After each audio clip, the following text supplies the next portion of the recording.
Yes, yes, yes, yes, yes. Welcome back again to another special edition of episode 6 here on the KSN Podcast. It's coming from here in the Kurt Social Network, and I'm your host, Kurt the Magnificent. Tonight we got another guest coming in, influential leader. He is very vocal, energetic, and he's going to give us his story today. Yes, we're going to talk about him growing up, talking about his organization, his life, um, playing days of basketball. He's got a lot going on in the community of Greenberg. Also part of Elmsford and White Plains as well. Another Central Westchester native, and this is my good friend, my man. Let's give it up for Fred Bowers. Let's give it up for Big Fred. Yes, sir. Thank you for having me, brother. Hey, what up, man? How you doing, brother? How's this going on, man? What's up? Yeah, Cola, man. I'm actually excited for this. I know you one of those guys that really knows his history, really sheds light on a lot of things and goes in depth. So I'm excited for this episode. Listen, man, this is great. I couldn't wait to get you on, and we're gonna get right into it. I like what you're doing, and we're gonna get into all of that. But I want to start with you from the beginning, okay? Give me a little, beginning with you. I know you didn't start from this area. Where'd you come from first, and then you can get right into No. Greenberg. I started here. I was Oh, you did start here, actually. I was born and raised in Greenberg. Really? Yeah, my dad being a White Plains native. I was born in White Plains Hospital. Came straight back to Manhattan Ave after, once I was born. Okay. Greenberg. And I moved around a lot, so that's probably why you thought that. I moved to the Bronx, all down south, all different types of things. But yeah, my journey starts in Greenberg, man, the Manhattan Ave to be exact, 90 Manhattan Avenue in the buildings for sure. Wow, 90 Manhattan Avenue, 100 Manhattan Ave, 133. You know about Manhattan Ave. You know about those buildings over there, definitely. legendary block over there, man. Legendary. A lot of legends came from there. Oh, definitely, yeah. I had a funny story. Not a funny story, but it's a good story. I remember years ago, town of Greenberg, they did a 3-on-3. Matter of fact, I actually used to help run that 3-on-3 where they had moved it to the center at this point. But way back then, it used to be over there, either they called it down and back, and behind the old projects, or they used to have it sometimes Kitty Land. They had a basketball court at Kitty Land. They would do it sometimes there too. And yeah, man, it was some fun games. Shout out to Taylor Foster. Yep. Justin Persons, who used to play them. My group was when I was playing was Vaquan Wright, Jamal Lightbourne, those guys. Like we had a group, we had a crew. I know I'm missing some names right now with that crew. My man Jay Quan. Like it was we had a crew, and we was in a 3-on-3 one year. We had to play Greenberg and the chip, and Justin Taylor. I'm trying to remember who else was on that team, but I know sure enough, when we get together again, I see them, we'll probably talk about that.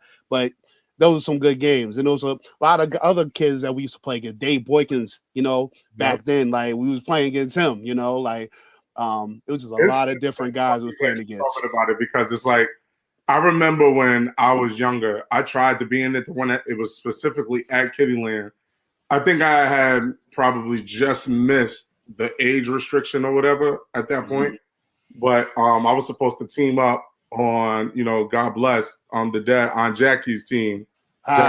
Yes. Oh man. With Josh James and DeAndre Tilford, Amani Tilford. I was jealous I couldn't play with them, so I had to watch from the sidelines. But that's something that I must say that was a huge staple in our community. Yeah, and you brought a shout out to Jackie Tilford, rest in peace. Yep. one, you want to be on a team with her family, her daughter, and her nephew. That's added already, but she was already got her all-stars from the Manhattan Avenue area already. That was always the all-star team. It was championship or bust. Yo, you ain't lying. If she didn't win, you already know what was happening. She was I mess up, man. She's one of those pivotal figures in Greenberg solely because we say it all the time when we watch the youth play now. Aunt Jackie was the measuring stick. If Jackie Tilford told you was nice in basketball, you was nice in basketball. Definitely. Because she would tell you otherwise. Definitely. Her and Debbie James. Yes. Yeah. Oh, yeah. You brought it back just now, even thinking about that. Good memories, brother. Good memories. So let's keep going with Greenberg. Now you're playing basketball. You're growing up playing. All right. You're getting to Woodlands. Talk about that. Those stories. I'll say growing up, when I started off in Greenberg Parks and Rec in Dad's Club. Man, that's a throwback. That's when I first started. I played for a team called Dad's Club Blue Devils first. We went undefeated the first year. Then we joined forces with another team called the Dad's Club Lakers. And when we joined forces, I'm not even lying, Kurt, we went undefeated for 3 seasons in a row. Wow. We didn't lose for 3 seasons. At that time, growing up, you don't think those are the guys that you might end up going to high school with. You don't think about it because it's so far gone. So when I came back to Woodlands, I started off at Rice High School in Harlem. The school, Rice had just shut down. So now I'm like, all right, what am I going to do now? I'm living in the Bronx at the time. So, I'm thinking about going to Wings Academy and, all these other different schools in the city. And then I come home back to Greenberg for the summer and I meet up with, God bless the dead, I meet up with Tony Lopez. Mr. Lopez. Rest in peace, Mr. Lopez. Oh my gosh. But I'm playing. He saw me in Greenberg at the community center. And he said, "Hey man, you want to play with us in the summer league for the Woodlands team?" And they had just came off a championship that year with guys like Davon Henry and Malik Atkins and other guys who had just won that year in 2010. So I was excited. I'm like, yeah, I want to play with these guys. So I played. I fit right in. And Tony Lopez started the negotiation process. And he pulled my mom to the side and said, what do we got to do to get him back home? My mom didn't want me to go back to Woodlands at first because growing up, I was always in trouble. When I went to Woodlands Middle School in the Greenberg School District, I used to mess around a lot. So, my mom thought if I wasn't there, I could probably flourish a little bit better. But like I said, Tony Lopez has the gift of gab. There's no one like him. He's the best recruiter ever. You ain't lying. He got me to come back home, and they got a package there. Me and one of my best friends from the Bronx, who also came out to play in the summer league as well with Woodlands. He got us both there. My best friend moved in with me. We moved back to Greenberg that year, and we went on a ride ever since. It was the best decision I think I made in my life to come back and play with my childhood friends as well that I played on Dad's Club, Greenberg Kings AAU team. It was the best decision ever. Yeah, shout out to Mr. Lopez once again. Rest in peace. Shout out to his son Shay. Shay too. I know Shay for a long time, and but Mr. Lopez, we've had talks a bunch of times. Me as a kid, even growing up, he's just a very knowledgeable person. Was a knowledgeable person. So he did that. He was trying to make sure if he can get kids to come. He seen some from the outside, like, yo, you can come here and make it work. Yep. And he did that. So, and you were part of that product. That happened in a way. I would say when we were, and it came with a lot of bumps in the road too, because I was coming from a heralded program in Rice, and the expectations were high off the rip, and I remember my first article. My first article had nothing to do with my stats or anything like that. It was Woodlands has more transfers coming in. Is Fred Bowers living with his coach? That was my first article in Westchester. Was asking if I lived with Tony Lopez, and I didn't live with Tony Lopez. Because of the transfer rule, I had to sit out three or four games to start the season. Mm. And my first game was against Peekskill at Peekskill. Mm. So that being my first varsity game, tough environment. You know Peekskill.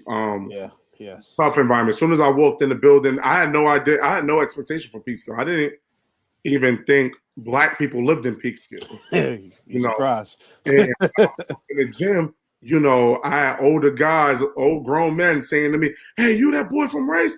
You this and that? Yeah, we gonna see." Starting early, and I'm like, "Ooh." So you know, I had a good game. I had 17 points, 13 rebounds. I had a good game. But that was my introduction to Woodlands basketball.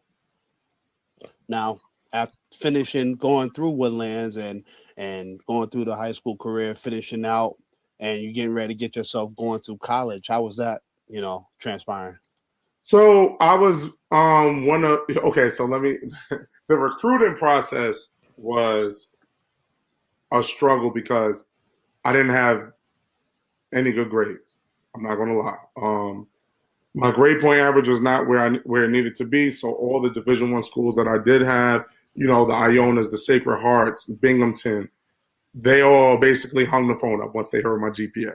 And this is a message that I tell to the kids now, that without grades, the conversation is null and void. It's dead. So I started to get suggestions: go to prep school, go to JUCO, go junior college. So I went to a couple of showcases, and Monroe College in New Rochelle ended up reaching out to me, and then that's where I decided to go. Monroe was a very top-ranked, highly touted program at the time. Still is to this day. They're still top 25 in the country. Yeah, you know, they're moving up to the Division II NCAA ranks next year. Wow. So it's, you know, that was a huge reality check for me as well. But like I said, the recruiting process was tough. And it doesn't make it any easier when you're sitting in your high school office and you see letters piled up to the top and you're wondering if any of those letters are yours, and all of them say Amani Tilford. You know, that doesn't, you know, that didn't make it any easier. You know, it was tough. But you know, I was one of those kids, just like the kids today, where everything was Division I, Division I, Division I. I gotta go Division I. I'm not even looking Division II or Division III. And what I learned within the process after going to Monroe and, you know, going through that, being a college athlete is just a blessing. Yes. Everybody doesn't get to do it. And everyone's not blessed and fortunate enough to make a college roster. And, you know, that's something I had to learn within the process. So after Monroe College, I signed to Queens College, Division II. And that was my last landing spot for my basketball career. All right, that's a good story on your career in grade school, high school, and even in college. And with me and you, we're gonna get into the coaching part because we're both for coaches, and you know, we talk to the players that we coach or we know we let them know, look, you ain't got the grades, you ain't getting to them higher unless you like the best, like, you know, they'll figure it out. But if you ain't got the grades to even give yourself a chance. It's hard. It's hard to get through that line to get there. You know, then you got to go through the other loops, like you said, like junior college, you know, or go to a prep school, you know. So it's hard. We teach that. We talk about that. And we express that to give them that knowledge because we know about it. Yeah, absolutely. You know, it's. But you know, the toughest part about it is we know the knowledge, we have it down pat. But also having that in-between space of giving kids wiggle room to figure it out when they're wrong as well. Because, you know, we were teenagers too, and we didn't always listen. And we thought we knew it all, and we thought we knew what we were doing. And these kids are doing the same thing, maybe even worse now, solely because this is the social media era. Yes. The clout era. They see everything at an alarming rate. Yeah. And that's what they're going to follow. So it's a tough climate right now, especially where the high school kids aren't even being recruited at a high clip like they used to be. Right. It's tough. Now you in the coaching scene now. You coach in high school, and you also got your own organization. But let's get to the high school coaching first. Talk about how that's going. So far you've been coaching for a long time now, for a good amount of time. Yep. So I started a couple of years ago at Irvington High School as an assistant on varsity under Dave Boykin. Shout out Dave Boykin. Mm-hmm. He's the first one to give me my first shot at coaching on a high school level. And, that was different for me because Irvington was one of those schools I used to battle against when I was in high school. So me being there, in the building, in the gym, it felt weird. I'm not going to lie. It felt weird at first. But those are kids that if basketball didn't work out, it's fine. They got something else going on. They have something else. Right. They have bigger fish to fry.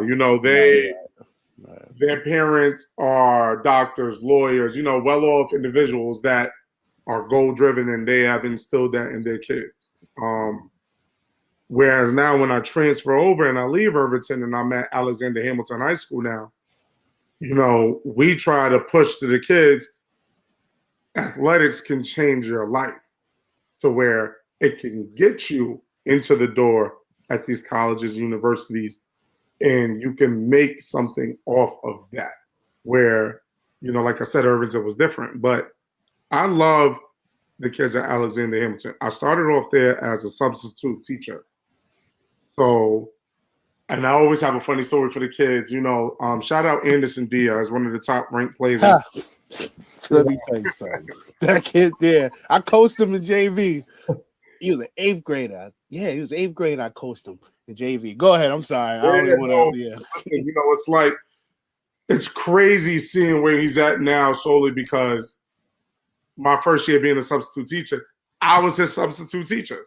And to see where he has transitioned right now in his career, is a beautiful thing to see. And I believe this class right now, this senior class, was my first group as middle schoolers that I had. And now they're about to graduate high school and go to college. And it's a beautiful thing. Coaching at Alexander Hamilton under Keith Wright, another beautiful thing. First things first, I got to get my Dr. Umar on. Having positive role models in the Black community is always a beautiful thing. Because to have negative role models in the Black community is the easiest thing. It's easy. And seeing someone such as himself, and even seeing you, like someone who is just a kind-hearted human being, a pure, genuine soul, someone who really cares about the kids. That is a lost art in today because everyone has ulterior motives, coaches included, especially. Some coaches just want to, use this right here to get where they're going. And, it's all about money and it's all about this. And what people come to find out is, and like we all know it, there ain't a lot of money in this. It's not a lot of money in coaching high school basketball. So at this point, it's like, hey, there's no money in it. We have to make this about the kids. We have to. It's only right. But coach under Keith Wright and under being around you and being around Coach Jalil Barr, all of y'all bring all of y'all bring different things to the table in different coaching styles that are opposite of me that I can learn from. So Alexander Hamilton is one of my best moves that I've made as a coach, for sure.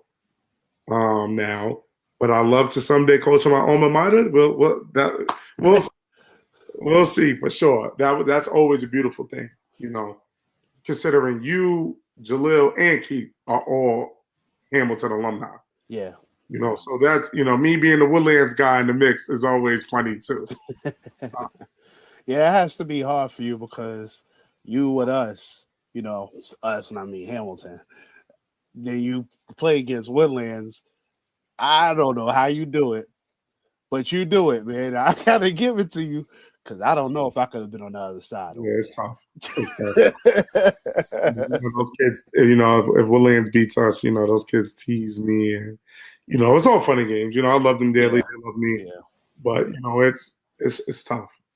It's tough. Yeah, I know. But I appreciate you that you're there, working, developing. And again, it's not about just coaching, man. We try and teach these kids about life. Absolutely. That's always been my motto. I mean, I'm trying to prepare you more than just basketball. It's about life. Like life is about to come and hit you, Absolutely. And as soon as you get out of high school and go out in the world, it's either you're going to college or you find a job or you got a trade or something going on. You got to have something going on. Yep. Otherwise, I don't want to see you out there in the streets just walking around not doing nothing or up to no good. I need some, it needs to be something positive. And I think that's what we try to teach. Yep. When you coming out, we trying to teach you, trying to get you ready for positive life. And I see, I know that y'all do that. I've done that. I know y'all doing that. So I appreciate that. That's where the pound comes in. Yes, go ahead. Let's get to the pound, please. Yeah, like that's where my organization, the Pound, it started in 2017 and it's still up and running right now. Where we started off coaching, on the street ball scene with adults, grown men, in Ferris World Ball, Dykeman, and all these different tournaments. And then we started dealing more with high school, and now we have one of the premier high school basketball all-star games in the tri-state area in the Yes. National. Yes. Where we just try to bring the top kids in the area, and we bring them right under our umbrella right here in Westchester County, specifically Greenburgh, to give back to the community and show our community what their sons, meaning us being from here, have put together just for them to be in eyesight. So it's all a beautiful thing, man. It's we still got more to come, man. It's crazy. Yeah, I mean the Pound. If y'all ain't seen it, let me tell you something, man. I remember the first year they won the chip in Ferris, the championship game. They came with the fire truck. Yeah. I don't know how y'all swung that. Y'all came through the fire truck on Ferris Ave. Y'all know what Ferris Ave? It's only a 2-lane street. Yep. You know what I'm saying? Like they came with the fire truck, and then they won. They won. Fire truck. Right. So that was crazy. Then shout out to the good brothers at Earn Your Leisure. Shout out to all those guys that have helped along the way. And most importantly, man, for me, like I said, there's still more to come in. Shout out Greenburgh, man. I love my town. I know you do, and you represent it very well, Fred. Before we go, I got one story I got tell people, and I remind Fred. Fred probably he has to remember this, but I'll never forget. He was playing in 15 and under at Mazzell Park. He probably know what I'm getting to, and game was on the line, and Fred hit a shot at the buzzer to win the championship. Yep. Man, what's funny? So this day, that was my only buzzer beater for game winner. And that was for the chip. That one, I'll never forget that. Everyone tackling me. I got up against the gate. I played for Benji on Team Frenzy at the time. It was, that was my first year playing in Mazzaro, and that was one of my most memorable moments as a kid playing basketball. And it's crazy how I remember that day. I wasn't on the mic that day because I came late. I was going to be there that day. So I remember I was late at the game, so I was watching. And I remember that happening. I'm like, man, if I could have been on the mic for that game, man. You know how I do, Fred. Yeah, man. Shout out Benji and shout out Portia Postel. They drew the play up. Me and DeAndre Tilford set the cross screen. Game winner, was all history. Yeah. Fred, man, we got. I know we about to run out of time, but we gotta do this another time. We gotta get Lil on here, DeAndre, Dave, the whole Pound crew. I'm trying to get Coach Keith on. I'm waiting for him. Oh yeah, no, he gonna be on. Don't even sweat it. He gonna be on. You know, I know what y'all still with basketball, y'all with Hamilton, y'all still got it going on. What Friday's your last one, right? Yep. Yeah. Okay. Look, shout out to my man Fred Bowers. You know, the Pound. If y'all don't know about it, look up the Pound on the Instagram, Facebook. They got stuff going on, especially that summer classic that they have at Yosemite. It's still a Yosemite, right? No, we switching it. This year's gonna be different. We got the announcement coming soon. Now. Oh, okay. We'll wait for that. This year. Yeah, but appreciate you again, Fred. Thank you for coming on. Appreciate you, Kurt. You already know. Yeah, yo, again, this is a special edition from KSN Podcast. Peace, love. You already know. Number one fan, I'm your number one.